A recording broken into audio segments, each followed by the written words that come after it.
ఇంగ్లాండ్తో test సిరీస్కు Bharat ready అయిపోయింది. 5 మ్యాచ్ల series ప్రారంభం కాబోతోంది. భారత్ తుది జట్టు ఎలా ఉంటుందన్నదే ఇప్పుడు ఆసక్తికరం. సీనియర్లు రోహిత్ శర్మ, విరాట్ కోహ్లీ రిటైర్మెంట్ ప్రకటించడంతో బ్యాటింగ్ ఆర్డర్లో 2 ఖాళీలు ఉన్నాయి. ఆ ఖాళీలను భర్తీ చేసేది ఎవరు అనేది టాకింగ్ పాయింట్గా మారింది. బ్యాటింగ్ ఆర్డర్ ఎలా ఉన్నా దానిపై మాజీ క్రికెటర్లు వారి అభిప్రాయాలు చెబుతున్నారు. తాజాగా ఇంగ్లాండ్ మాజీ ప్లేయర్ కెవిన్ పీటర్సన్ కూడా స్పందించాడు. ఓపెనర్లుగా యశస్వి జైస్వాల్, కేఎల్ రాహుల్ను ఆడించాలన్నాడు. రోహిత్ శర్మ ప్లేస్లో ఓపెనర్గా కేఎల్ రాహులే బెస్ట్ చాయిస్ అని చెప్పేశాడు. కెప్టెన్ శుభ్మన్ గిల్ తనకు ఏ స్థానం అయితే బాగుంటుందో ఆలోచించుకోవాలన్నాడు.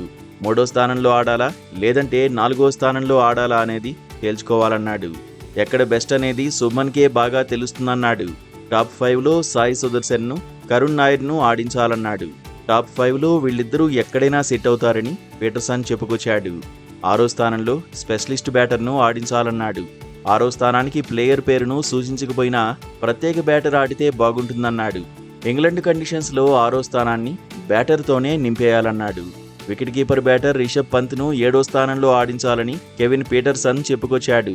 ఆ తర్వాత 4 పేసర్లు, 1 స్పిన్నర్ బరిలో దిగాలన్నాడు. పేసర్లు, స్పిన్నర్ల గురించి ప్రత్యేకంగా పేర్లేమీ చెప్పలేదు పీటర్సన్.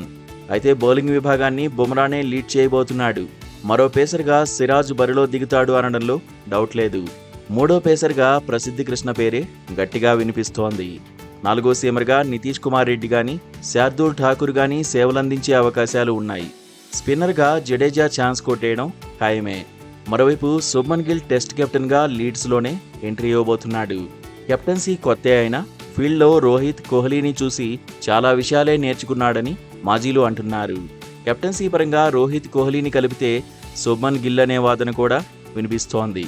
కాకపోతే కెప్టెన్గా తొలి సిరీస్లోనే బలమైన ప్రత్యర్థిని గిల్ ఫేస్ చేయబోతున్నాడని మాజీలు అంటున్నారు.